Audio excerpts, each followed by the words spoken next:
Você sente a presença do Senhor nesse lugar? Overmission é algo maravilhoso. A gente chega do lado de fora e já dá para sentir que tem algo diferente, não é mesmo? Mas aqui dentro o que acontece é especial. Glória a Deus. Então, boas Malta. Meu nome é Israel. Eu sou um irmãozinho em Cristo Jesus lá do Brasil. É uma honra estar aqui compartilhando um pouquinho da palavra do Senhor, que de novo eu creio do fundo do meu coração é viva, eficaz e transformadora. Você crê nisso?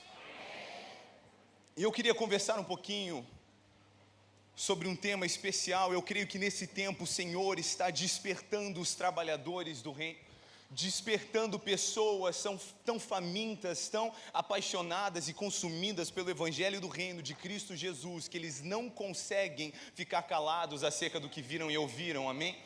E eu queria começar em Josué, no capítulo 17, no versículo 14. Em resumo, o que acontece no texto: os filhos de José, as tribos de Efraim e Manassés, elas vêm para Josué com uma reclamação.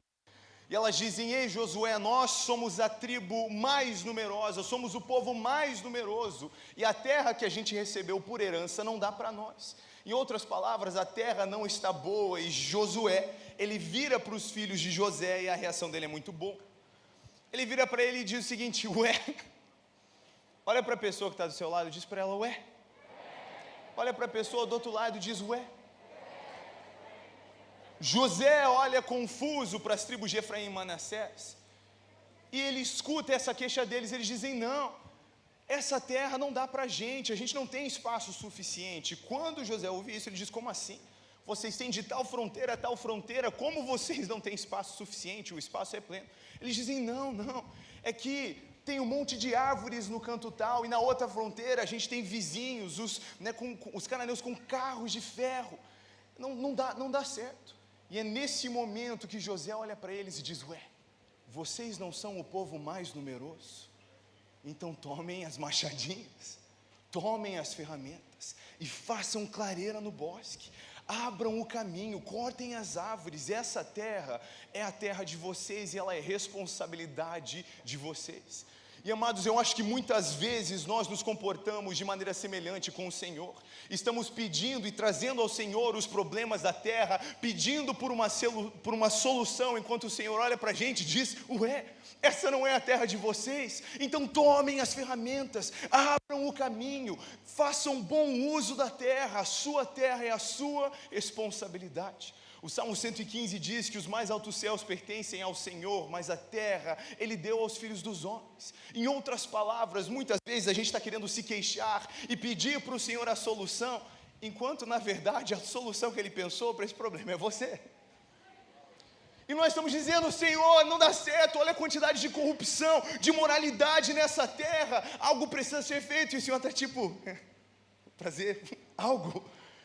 Não é a sua terra, então toma as ferramentas, abre o caminho. E amados, não me leve a mal, eu sei que nós estamos clamando por um avivamento, e eu creio que vem um avivamento vindo. Mas o que é um avivamento, senão o resultado de discípulos de Jesus obedientes em cima de sua palavra? O que é um avivamento de missões, senão uma geração de discípulos que leva a sério a grande comissão do mestre e se dispõe a obedecer conforme a palavra? O que é um avivamento de oração, senão a obediência em cima de oração? E o que nós vamos ver em todo o movimento histórico é que a obediência sempre vai preceder o avivamento. Não me leve a mal, eu sei que existem derramares do Espírito que são extraordinários e necessários, e sem Ele nós nada podemos fazer. É por sua graça e para sua glória que nós nos movemos e existimos, mas não podemos colocar de lado a obediência, que nos é um fator necessário. Afinal de contas, é a linguagem de amor de Jesus. Em João 14, 21, ele diz: esses são os que me amam, aqueles que ouvem as minhas palavras e as praticam. E porque eles me amam, eles serão amados por mim, amados por meu Pai, e eu me revelarei a eles. Amados, a obediência é o que divide os fãs de Jesus dos amigos dele. Porque muitos admiram Jesus, mas são aqueles que são irresistivelmente apaixonados por Ele, que levam vidas de obediência. São aqueles que enxergaram quem o Mestre é, que receberam esse Evangelho como ele realmente é, uma mensagem onde eu nego a mim mesmo, eu tomo a minha cruz para seguir o Mestre, e já não sou mais eu quem vivo, mas Cristo vive em mim. E agora, a vida que eu vivo nesse corpo é para Ele. é tudo dele.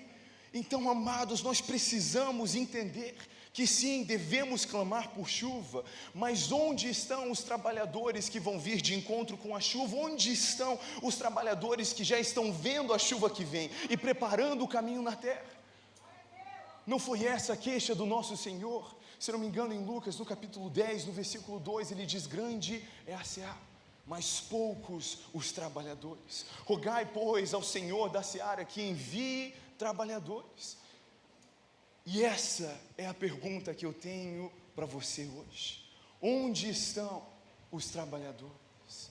Onde estão os trabalhadores? Porque, amados, tem muita gente clamando por chuva, mas não tem tanta gente disposta a tomar o arado e trabalhar em prol da chuva que vem. Existe muita gente pedindo para Deus fazer, mas pouca gente disposta a obedecer o que Deus nos mandou fazer. Não podemos nos esquecer, em Mateus 28:16, o Senhor Jesus reúne a tropa e ele diz: foi-me dada toda a autoridade nos céus e na terra, portanto, ide e fazei, batizando-os no nome do Pai, do Filho e do Espírito Santo, e os ensinando a guardar tudo o que eu vos ordenei. Amados, foi com toda a autoridade, não muita, toda a autoridade nos céus e na terra. E ele comissionou os seus discípulos, esses discípulos que entendiam que a linguagem de amor do Mestre é a obediência, e decidiram levar vidas de obediência, custe o que custar. Ora preso, ora perseguido, ora aflito e até mesmo fiéis até a morte, os discípulos de Jesus vão pregando o evangelho do reino com esse entusiasmo inabalável, essa alegria. E não somente eles, sabemos pela tradição que todo mundo, com exceção de João, morreu por causa do evangelho. Embora os relatos de alguns não sejam extremamente confiáveis, a verdade é que no primeiro século, quase todo seguidor de Jesus levava uma morte desse jeito. Uma geração de discípulos dispostas a obedecer, custe o que custar. E depois deles vem outra geração disposta a fazer o mesmo. E depois deles outra geração disposta a viver e morrer pelo evangelho do reino de Cristo Jesus. E a coisa vai assim. O que nós vemos é um legado de discípulos apaixonados e obedientes, se dispondo a trabalhar, dizendo: não sou mais eu quem vivo, mas Cristo que vive em mim. Em outras palavras, eu não vivo mais para satisfazer os meus desejos e vontades, eu vivo para cumprir a vontade daquele que me chamou. E nós quando olhamos para a igreja perseguida em Roma, os relatos eles sempre mexem comigo. Se você olhar as pinturas de cristãos no Coliseu, normalmente o retrato que se tem é de uma rodinha de gente de joelhos, com os braços estendidos, enquanto feras selvagens se aproximam.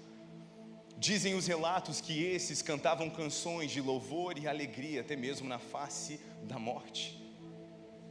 Na Praça da Espanha, Nero queimava cristãos para iluminar as ruas da cidade. Os relatos são que esses cantaram louvores de alegria. Quando a dor das chamas era tão intensa e não podiam suportar, o próximo na fila para ser queimado continuava cantando. Pessoas que são capazes de desistir da própria vida, sorrindo e cantando, porque eles encontraram em Cristo algo mais precioso do que a vida. E a vida deles está escondida em Cristo, por isso eles estão bem. E amados, não somente lá atrás, hoje, por todo o mundo, nossos irmãos em Cristo ainda são consumidos pela espada, perseguidos e atribulados de todos os lados, mas com uma lealdade inabalável a Cristo e uma alegria. E enquanto observamos a fidelidade de muitos, eu escutei ontem a história de um naufrágio que aconteceu em algumas bandas de cá, e tinham 120 adolescentes missionários dentro do barco, e eles estavam perto da estação onde tinham os coletes salva-vidas, e quando eles escutaram o sino tocando, todo mundo foi e conseguiu pegar coletes, mas quando eles estavam na água, eles percebiam várias pessoas que não tinham coletes. E esses adolescentes, sem palavra do líder que estava com eles, eles começavam a tirar as suas vestes e jogar para as pessoas. E alguns adultos ficavam escandalizados. As pessoas de lá que sobreviveram contaram a história. Esse senhor, já de mais idade, viu essa adolescente jogando o colete para ele. Ele jogou de volta: você está maluca? Você é mais nova, você tem que se salvar. E ela ficou brava, jogou de volta, falou: não, eu vou morrer melhor do que você, eu já estou salvo. E aquele testemunho tocou a todos.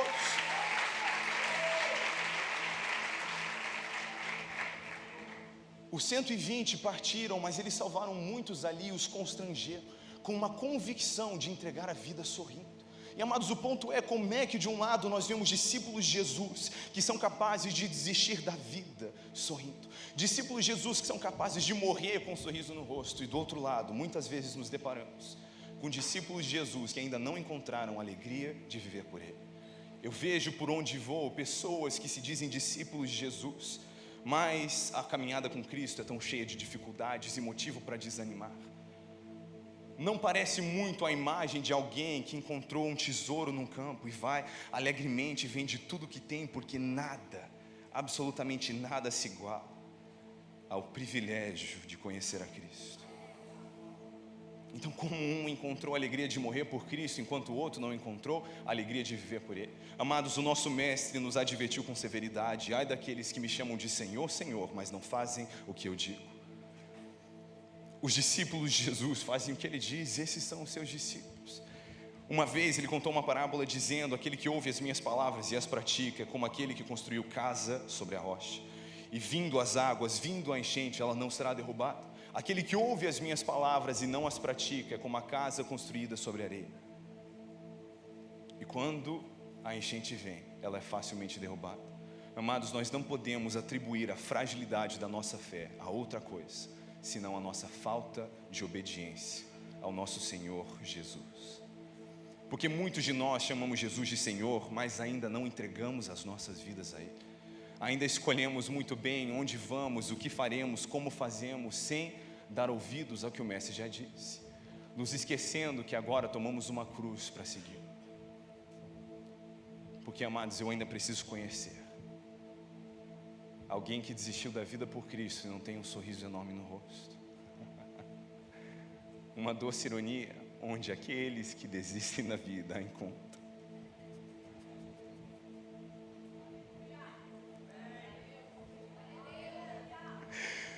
Onde aqueles que desistem da vida a encontram. E, amados, não existe quantidade de dificuldade que consegue ofuscar a alegria de caminhar com Cristo. É por isso que, seja preso, seja livre, nos alegramos em Cristo Jesus. Tendo pouco ou tendo muito, nos alegramos em Cristo Jesus, porque não falta nada, absolutamente nada, para quem encontrou tudo em Cristo. E existe uma geração tão perdida, tão carente de boas novas. Não é tempo de desperdiçarmos a obra importante da qual fazemos parte. Amados, o ponto é: conhecer a Jesus é um privilégio, e não existe nada como o privilégio de conhecer a Cristo, mas também é uma responsabilidade de honrar o senhorio de Cristo, levando vidas de obediência, entendendo que sobre nós caiu a incumbência da pregação das boas novas e a grande comissão de ir e fazer discípulos. Se você entrou aqui com crise de propósito, vamos resolver isso em 5 segundos. Eu não sei o que Deus quer que eu faça. Eu sei o que Ele quer que você faça: discípulos. Efésios 4 chama isso da obra de Cristo. A igreja tem uma missão singular, e tudo que nós fazemos como igreja são ramificações dessa uma obra, da qual eu e você fazemos parte. O seu chamado, você tem um chamado único individual, mas ele vai vir de carona com um mandamento. Ele nunca vai ser contrário à grande comissão de Jesus. Então, nós podemos dizer, talvez de maneira abrangente, que o seu chamado único individual, ele é onde você vai fazer o que Jesus te chamou para fazer. Porque no momento que você disse sim para o Mestre, você aceitou essa grande comissão sobre você. E nós não podemos dar desculpas. Fogo. Nós não podemos dar desculpas. Não, mas é que eu tenho dificuldade de falar com as pessoas. Você não chama Jesus de Senhor. Você vai ter que aprender a falar com as pessoas. Mas é que é o meu jeito. Mas Jesus é o seu Senhor, então sujeite a sua personalidade à escravidão, para que você não venha a ser desqualificado. Eu tenho uma surpresa para você. Eu sou introvertido também. É difícil para mim conversar com estranho. Eu tenho que fazer. Porque evangelismo não é um chamado, é um mandamento. Pregar a palavra não é um chamado, é um mandamento. Evangelista é um chamado, ser um mestre é um chamado, mas evangelizar e pregar é para todos nós. Afinal de contas, não é por isso que nós estamos aqui. E desculpas, mas eu tenho dificuldade. E aí, se fosse o emprego dos seus sonhos, você se esforçava. Mas é só o evangelho. Não, mas eu sou novo. Eu sou só um jovenzinho, eu estou descobrindo a minha vida. Amados, você pode ir pelas escrituras inteiras, você não vai encontrar o termo discípulo de Jesus, mirim, júnior, estagiário do reino dos céus. Não, discípulo é discípulo. Se você é um jovenzinho que está inscrito, você não está descobrindo, você já descobriu a sua vida. Agora o viver é Cristo e o morrer é lucro, mas o morrer só é lucro quando o viver é Cristo. E não decidiu Jesus deixar solta alguns jovenzinhos por aí? Mateus 17, 24, vemos os discípulos de Jesus sendo cobrados o imposto do templo, que em Êxodo 38, 26 é estabelecido para homens de guerra, quer dizer, mulheres, crianças e jovens com menos de 20 anos estão isentos do imposto do templo. O que está implícito no texto é que além de Jesus e Pedro, o resto da galera tem menos de 20. Quando Jesus vem chamar Tiago e João, eles estão pescando com o pai. Na cultura hebraica, você ia tipo para o cursinho, e aí você aprendia, memorizava, você era educado nos caminhos, na palavra do Senhor. E quando você ia para casa, alguns eram escolhidos para acompanhar um rabino, e era tipo a profissão dos sonhos, tipo ser jogador de futebol, valores diferentes, mas era a profissão dos sonhos. Se você não fosse escolhido, então você ia para casa aprender a profissão de seus pais para reproduzir o ofício deles. Quando Jesus chama Tiago e João, eles estão pescando com quem? Com o pai. Eles ainda estão no estágio de menor aprendiz. Jesus tem que falar com o pai deles antes de levar os guris embora. Aí você vai ver eles pedindo para a mãe deles falar com Jesus, porque eles querem um lugar à esquerda e à direita de Jesus no reino vindouro. A gente fica bravo, mas não porque eles tentaram, só porque eles tentaram antes do que nós. Mas a gente olha e fala, que infantilidade. Então, não é algo explícito nas escrituras, mas quando olhamos para esse contexto histórico, quando olhamos para a história e a tradição da igreja, a estimativa conservadora, de que o apóstolo João morreu com mais ou menos 86, 88 anos, de que maneira retrospectiva ele teria passado a seguir Jesus com os 14, 16 anos de idade. O que significa que 3 anos depois, mais ou menos, quando o nosso Senhor Jesus ascende aos céus e promete que em breve retornaria e nos comissiona os seus discípulos a irem pregarem o evangelho e fazerem discípulos, muito provavelmente a gente tem um apóstolo Joãozinho que tem uns 17, 19 anos de idade.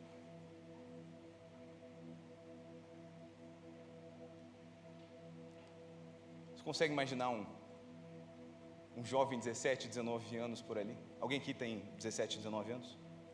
Cheguei você rapidinho, vocês dois. Só subam aqui rapidinho. Imagina Jesus subindo aos céus, os discípulos dando um tchauzinho, dá um tchauzinho assim para a galera, para Jesus, tipo, volta logo. E lá embaixo está o futuro da igreja, com uma carinha assim. Vira para a galera de lá também. Chega a ser preocupante, não chega? Tipo, Jesus, você tem certeza que isso é uma boa ideia? Amados, preste atenção, esses jovenzinhos não foram deixados sozinhos. Eles foram cheios do Espírito Santo. E nada mudou.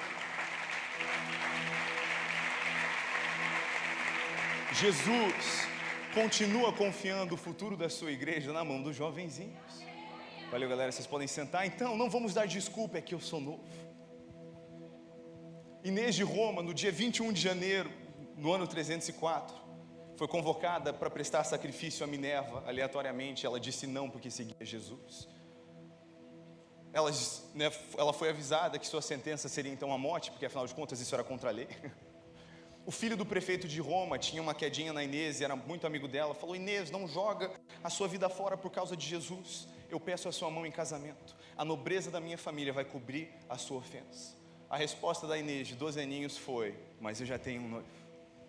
E ele me amou primeiro. Como poderia eu não amá-lo de volta? Ela foi decapitada com 12 anos de idade. Só um jovenzinho. Amados, o pavimento para que passassem as boas novas foi marcado pelo sangue dos amigos de Jesus.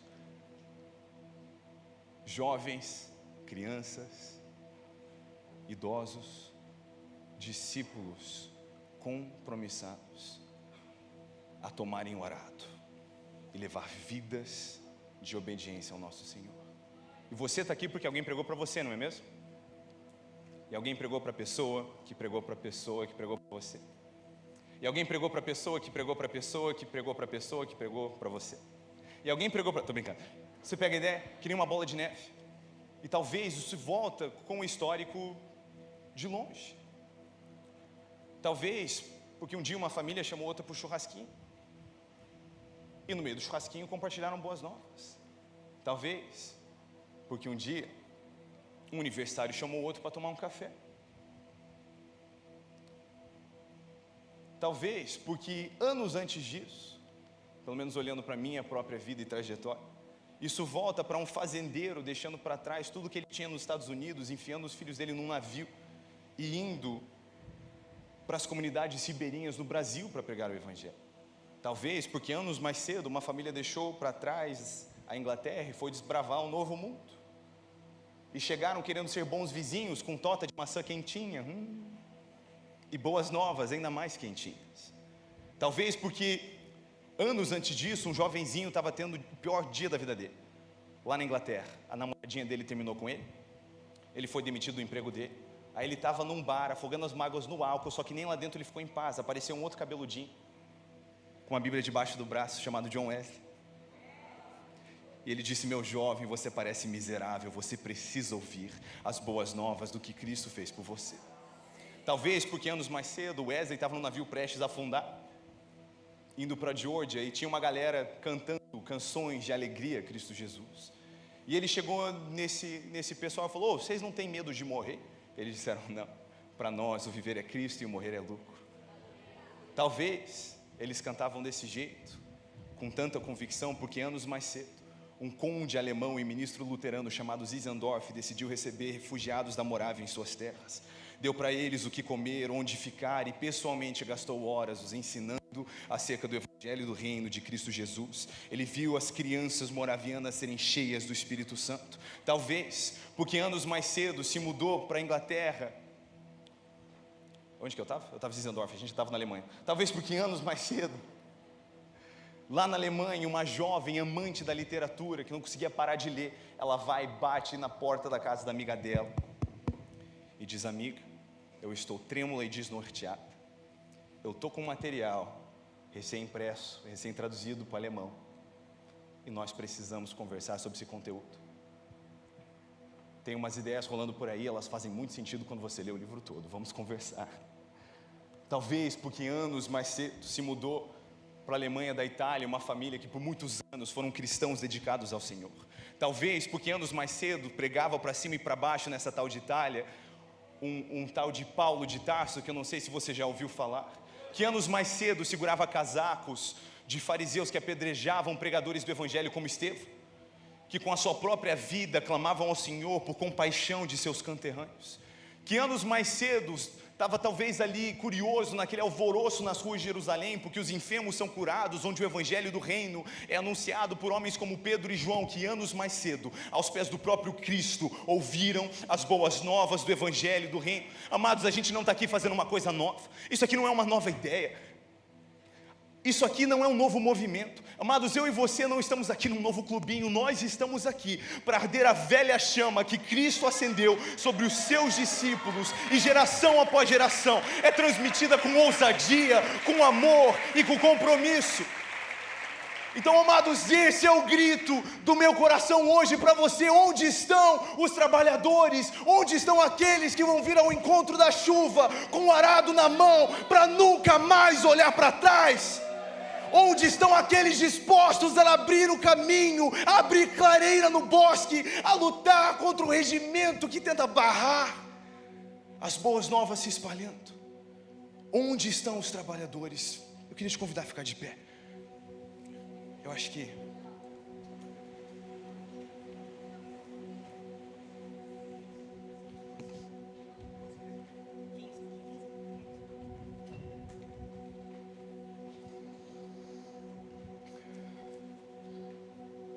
Amados, uma vez que você provou do Evangelho, essas boas novas são boas demais para guardarmos isso para nós mesmos.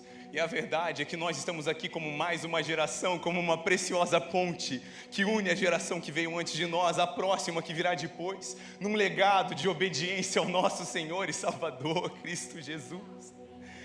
Amados, como não nos apegarmos com toda a vida a essa boa mensagem? Como não nos apegarmos com toda a gratidão à boa notícia de que existe perdão para os meus pecados?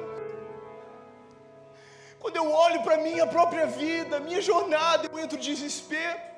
Eu nasci num lugar de opressão, escravidão, a lei do pecado, numa natureza corrompida.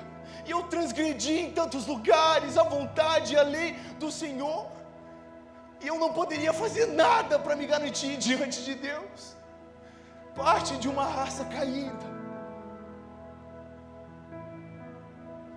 E o Senhor é um justo juiz. Eu não podia fazer absolutamente nada para merecer esse perdão.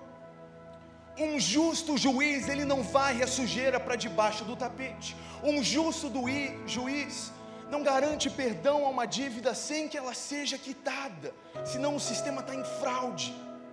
E desde os tempos antigos, o Senhor levantou a nação de Israel e Ele transmitiu para eles uma visão de que alguém leva conta do pecado, alguém paga o preço do pecado.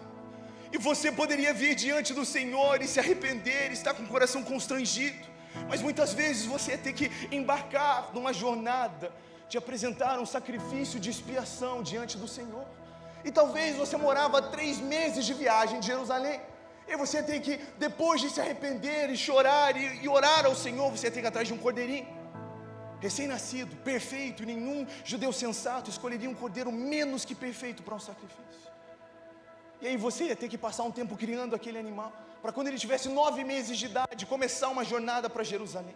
Talvez nessa altura você já se apegou ao bichinho, mas o tempo inteiro, com a consciência do custo do seu pecado, para então chegar no templo e ver um sacerdote despedaçar aquele animal, um animal ensanguentado diante de você, com suas entranhas sendo apresentadas como um sacrifício de expiação pelo pecado. E a visão transmitida pelos séculos é que alguém leva conta do pecado. E o perdão, a remissão de pecados, ela se parecia com a imagem de um animal despedaçado, ensanguentado. Que o salário do pecado é a morte. Então, amados, é de surpreender que a remissão de pecados se parece com Yeshua despedaçado, ensanguentado numa cruz. E por isso existe arrependimento. Amados, não podemos nos esquecer, o arrependimento é um luxo bancado pela cruz, porque é uma dívida que eu não podia pagar. Cada vez que eu tenho o privilégio de me arrepender, uma vez onde eu abracei e decidi a seguir a Cristo, e eu pude me arrepender das minhas transgressões contra o Deus vivo e verdadeiro, eu usei um cartão de crédito, e o valor foi debitado da conta do próprio Deus, que bancou o nosso arrependimento. E por isso, eu não posso me calar do que vi e ouvi, porque o arrependimento, ele custa caro, muito caro. Ele é um privilégio que precisa ser dividido com todos. Onde estão os trabalhadores? Amados, existe chuva vindo sobre essa terra, existe chuva vindo sobre essa nação. O Senhor ouviu o seu clamor. Agora, onde estão aqueles que escutam o clamor do Senhor? Onde estão aqueles que dizem, ok, os problemas dessa terra são a nossa responsabilidade, então eis-me aqui, eis-me aqui.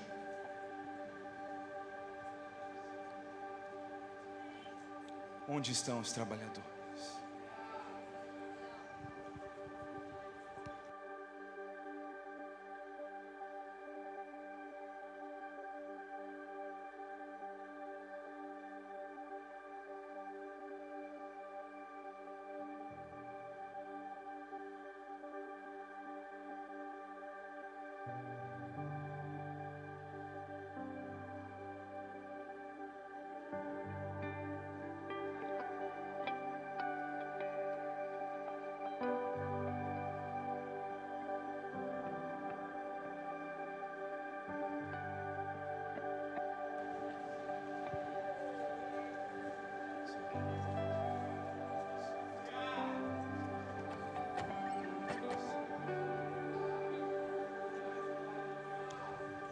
Você vê o que o Senhor quer fazer?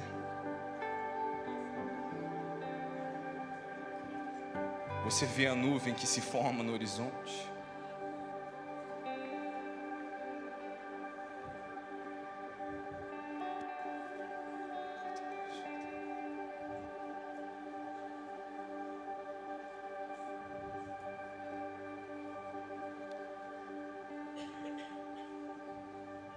Então tomemos as ferramentas.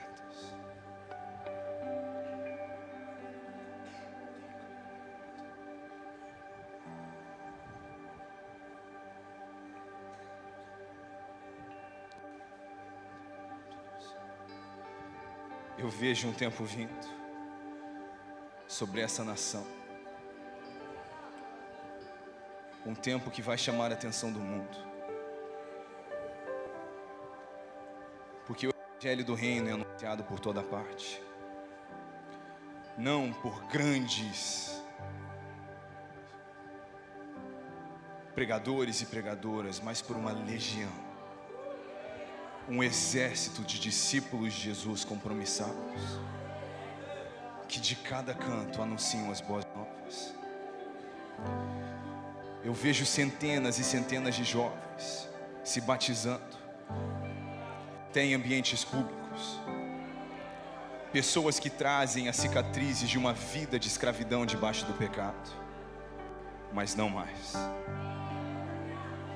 E as pessoas vão se perguntar o que está acontecendo.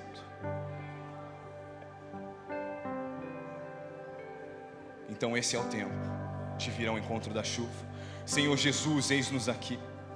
Nos ajuda a agir não como uma geração que não sabe honrar o seu senhorio e te chama de Senhor, mas não cumpre a sua vontade. Senhor, a nossa vida nós lançamos aos seus pés, para que em nós o viver seja Cristo.